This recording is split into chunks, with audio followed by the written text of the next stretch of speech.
Good afternoon. I hereby call this agenda review of Nacogdoches ISD Board of Trustees to order.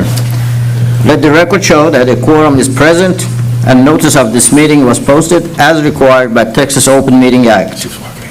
Mrs. Leah Witt Apt is on the tour, unable to attend, and Mr. Montoya possibly arrived late. Okay. Today, all items on the agenda are for discussions only. No voting takes place at this meeting. Thank you for joining us, and ask to please turn your cell phone to the silent mode. At this time, we have public comment, and we have not received any request to address the board. However, anyone interested to address the board in the future meetings, the instructions of how to sign up are included in the meeting's notice. Okay, we quickly move on to consent agenda. This portion of meeting, we will discuss items on the consent agenda. No action will be taken on these items. Starting with the board meeting minutes. Board, are there any questions or concern? If not, we quickly move to business office report. Mr. Ben Neberlein, our Chief Financial Officer, start with budget amendment. Yes, sir. President Neermont, Board of Trustees, and Dr. Eo, we have two budget amendments this month. The first one's going to be Budget Amendment A, and it's to transfer funds just between functions as requested by departments and campuses. Board, are there any questions on that? Okay. And the second one is going to be Budget Amendment B, which is to budget insurance proceeds that we use to pay for building repairs. This is going to be the old CTE section of the high school, I believe. I believe it was a flood there and some insurance proceeds from that. Very good. Is the old CTE, is that the band hall now? No, the OCT is the garage area. It's where? The garage area? Oh, okay. The gate. That's where we remodeled, right? Yeah. We remodeled all that. Yeah. Okay. Next, we move to donation under 2,500. Yes, sir. Just a quick list of gifts and donations under $2,500 from at BQJ. They received $250 from Susu's Popcorn to purchase books for the library. $250 from Nacogdoches Rotary Club to purchase books for the library. Books from the Texas Retired Teachers Association for second grade students. Balloons / backdrop from Puga and Son Remodeling for a Hispanic Heritage Month display. Athletics received $1,500 from the Nacogdoches Dragons Boys Soccer Athletic Booster Club to purchase supplies for boys soccer. $100 from Gabriel and Delmy Furman for boys soccer to purchase supplies. $100 from Mary Weems for tennis to purchase supplies. $500 from Eagle Carports for boys soccer to purchase supplies. Margie Chumley received $500 from New York Life Foundation for Grief-Sensitive Schools Initiative. And Fredonia Early Childhood Center received tea and lemonade from Raising Cane's for staff appreciation. Okay, we certainly are grateful and thank you for those people who contribute and support our extracurricular activities as well. As I was looking at this Puga and Son Remodeling, I think that's the first time I've ever seen them give, and I think that's really good because they're emphasizing the Hispanic heritage. And this grief-sensitive school initiative by New York Life, I never considered something like that. That's a wonderful thing to sponsor. So we're appreciative of everyone that supports our Dragons. Okay. Mr. Everland, next we move to investment report. Yes, sir. This is just going to be our standard investment report. If you have any questions, I'd be happy to answer. I personally don't. Board, anybody has any question? If not, we'll go moving on to miscellaneous business office report. Yes, sir. So just in this packet, we have our bank reconciliation that we have every month, along with our summary of revenues and expenditures for all funds, summary expenditure status report for the general fund, check registered by date and vendor, and I don't believe the tax collection report is in this month's packet. But if you have any questions on anything else, I'd be happy to take those. Okay, board, any questions? No. We move to item C, which is purchase over 50,000 Motorola Solutions. Presenter would be our superintendent, Dr. Trujillo. Yes, sir. The Motorola, once again, this is an ongoing conversation that we've had with regards to our police radio system. And so the actual purchases for the Motorola Solutions bid came in, and we are looking at, let me pull it up. I believe it's 6 radios. 58. 8. Pulling up the document here. $58,518. Was expecting Chief to be here to kind of talk us through the process and the final selection that we have. Ben, do you have anything to share with, I know you've been working with this with Chief. Do you know the total number of radios that he's talking about? I believe it's for 8 portable radios for the police department. As far as the the specifications of the radios, I did not go into detail with them about that, but it is for 8 portable radios for the police department. Now, the radios themselves continue to be the Motorola, which is what we use currently. And I appreciate the board. We've been able to dive into this in greater details, where we got rid of some confusion that we were, thought we needed to replace all the radios. It doesn't have implications with regards to the tower. Yes, sir. I do know, I did talk to Chief about these. This is not replacing all the radios, as you just said. Yeah.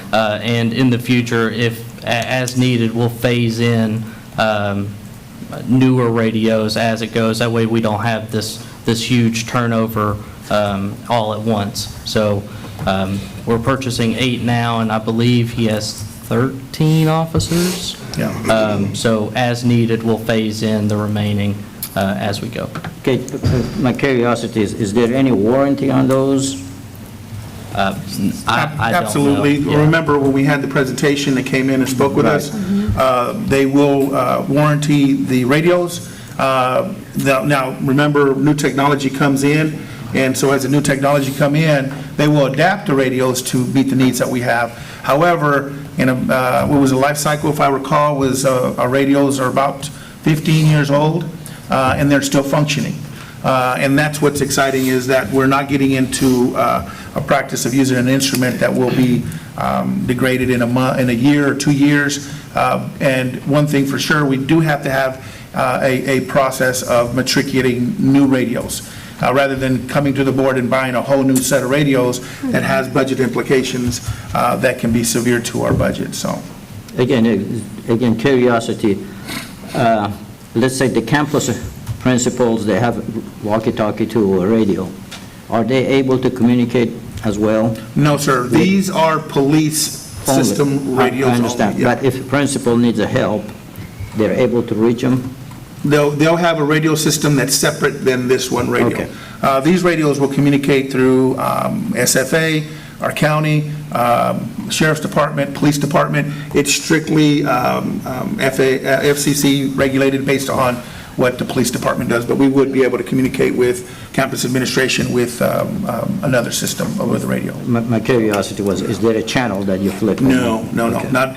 We're going to keep that specifically for law enforcement. Okay. Yeah. All right. Okay, I think you responded to this next question, which is donation over $2,500. You did?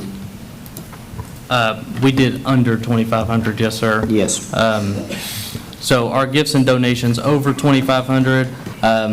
Athletics received a $3,657 donation from the Nacogdoches Dragon Softball Athletic Booster Club for softball.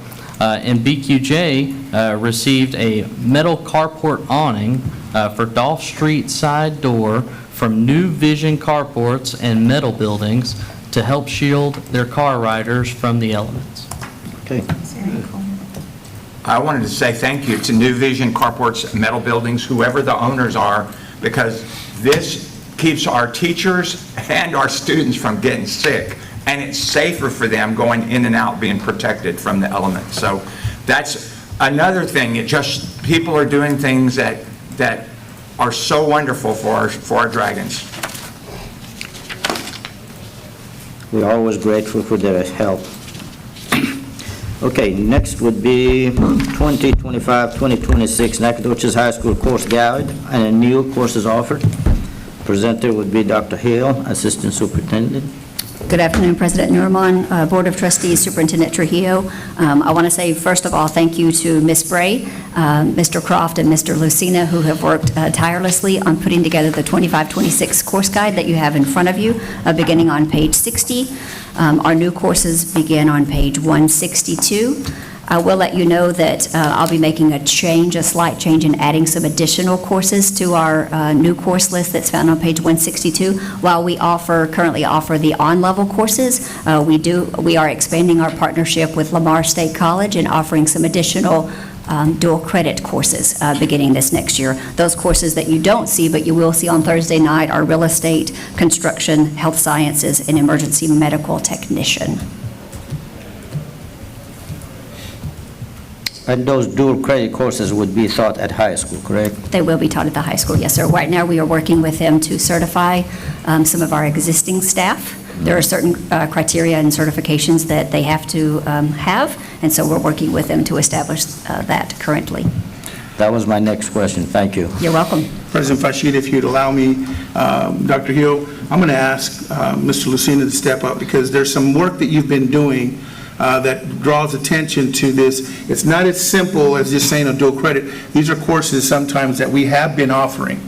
And what Mr. Lucina is bringing with his team is some tremendous work with what we're doing and the excitement that we're seeing with our staff and the end product we're going to be able to provide for our students. So just to elaborate a little bit for our community. Wasn't expecting this. So this is really, really exciting. So this is an institution that we currently work with to get certifications and dual credit through our cosmetology program. So our CTE coordinator, Mr. McCaney, initially started a conversation with Lamar State Technical College. And in these conversations, we found out that if they would credential our faculty, that there would be no tuition cost to our students. So that sent us down a little rabbit hole of us communicating and sending in transcripts. And so the first one to get credentialed was Mrs. Hairston for real estate. The next one was Mr. Michael Bentley, who was with construction. The next two were nursing, Mrs. Lynette Stevenson and Mrs. Jennifer Fitzgerald. And then the last person, which just happened last week, is Miss Laura Carroll, who is our EMT teacher. So we've grown this program. This is for next year, but for our kids to get dual credit hours and their certification with no cost, because our teachers are teaching it, they will receive a stipend per class. And it just works, I think, all around for our kids. Some of them may not be looking to go to another institution past high school, but they will have credit hours in their program of study to fall back on. And it's just really, really exciting.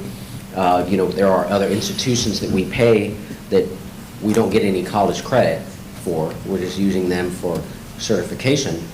And this opportunity will actually replace one of those opportunities, because they're going to get a whole lot more for nothing, for no cost to the students. I have a question. Yes, sir. I might be getting a cart in front of the horse, but Miss Holland, who is state recognition, all kinds of awards, and she has 2 state officers in cosmetology, so she's a really good leader. And she just got her barbering license, and I didn't see that in there. Is that going to be integrated into cosmetology, or that be a standalone part for CTE? No, it will be integrated into her program. So, you know, that's obviously something that we want to, you know, jump in feet first. Adding a whole other program does present some challenges. We would love to, you know, in the future be able to look at somebody to do a lab while she's doing a classroom. Right now, she is packed. So the barbers are in there with the cosmetologists. I don't know if they call them beauticians anymore, but the salon has male and female students. So, doing a full barber program, I don't know logistically how we would do that without a second licensed person, but for now, it will be integrated into our current cosmetology program. There's been individuals who have actually left our program to want to do barbering, and they never got that done because they didn't have the funds. So this is wonderful. We're getting people licensed before they leave, and they can have a life skill. And that looks good for our CMM, what is that? CMT. CCM? Yeah. P. Yeah, that looks good for us. And so thank you. Thank you. Any more question? Thank you, sir. Coach Rashid, just to make sure that the board's aware, you're hearing all this wonderful details that are coming in with the programs growing and becoming. So, Dr. Hill, you spent some time with the high school and you walked those hallways and worked with the principal at the campus. We're building these programs. We started with one culinary. We are now at two culinary. We started with cosmetology with one cosmetology program location. Now we have 2 or 3 locations. Cosmetology is still one, right? Two classrooms. 2 classrooms. Yeah. So we're building the program, so just for the board, for future reference, as we're starting to plan, what do you anticipate? Do we have the space? Do we have the space for that, for the growth? So we may have to have that conversation in the years to come. Space is limited. Yes. Yeah. What we don't want to do is say no to kids that want these opportunities, especially with the excitement that we're having. So it's a great problem to have, and the solutions will be forthcoming. So. Thank you. No more comment, guys? Thank you. Now we move to letter of commitment to participate in Region 5 ESC Food Services Co-op for 2025-2026 school year. And again, Mr. Ben Eberlin. Yes, sir. I'd like to please ask Ms. Lori Stanford to come up and present a little bit on our co-op with Region 5. Good afternoon, Dr. Trujillo, President Yerlan, and board members. Does it sound? There it is. This co-op has been with Nacogdoches, or Nacogdoches has been with this co-op since the 2010-2011 school year. So it's just something that is typically done every year that y'all sign off that we're going to go and be with this co-op again. So that's what you have in front of you. It's pretty much standard. One of the great things, though, they did do a reduction in the cost. I believe it was about an 11% reduction in the cost we pay based on, because we are a 5A school, and so that was also in the packet. What kind of items we get most often from that? Well, this co-op is our main grocery co-op purchasing. I think probably 2 years, maybe 3 years now, they've been with Labatt, but that decision is made every year with the co-op themselves based on getting prices from people. So it's our major groceries. Milk is on there, and processing the commodities. When we get commodity money and we get discounted price on foods. So the commodity products that we use are also in there. Okay. Any question? Thank you. You're welcome. Okay.